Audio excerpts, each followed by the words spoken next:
We are now joined by a very special guest. Can we call him a legend? I think we're going to. Legendary investor Peter Lynch. He is with us from Boston this morning to share his perspective on the economy, markets, and the work he's doing for the Catholic Schools Foundation. Peter, of course, is the vice chairman of Fidelity Management and Research and advisory board member of Fidelity Funds. From 1977 to 1990, he managed the Magellan Fund, growing it from, you ready for this, $20 million to $14 billion in 1990 at the time of his retirement.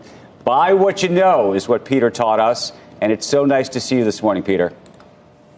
Good to be here. So let's talk about buy what you know. I'm so curious these days how you're thinking about the economy. Well, I think people that are investing in individual stocks, it's sad they're careful when they buy a refrigerator or an airplane flight. They're careful with their money, and they'll hear about a stock on the bus, and they'll put $5,000 or $10,000 on it. They have no idea what they do. So you're really going to be careful. Look at the company, look at the balance sheet. What is the reason the stock should be higher? The sucker's going up is not a good reason. Is your sense, though, that the style of investing that you pioneered is still doable and winnable today?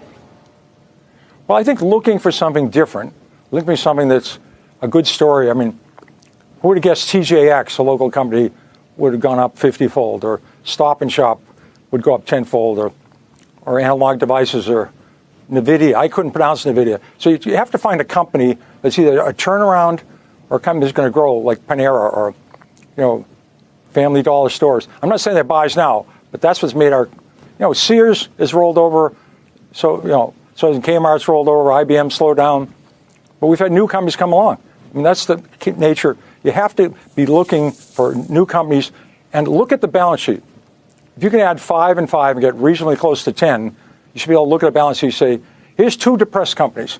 They've gone from 50 to 3. One company's got $3 million in cash and no debt. One's got $3 million in debt and no cash. Which one are you going to buy? I mean, that's not too hard to do. Peter? Well, we've had 13 recessions since World War II, and we've had 13 recoveries. Maybe we're going to have one. If this is a recession, it's probably the most predicted one ever. I never know when we're going to go. I'd love to know the future. I think it would help.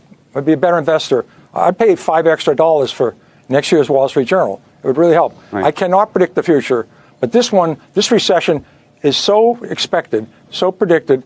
Maybe it's coming. I don't know.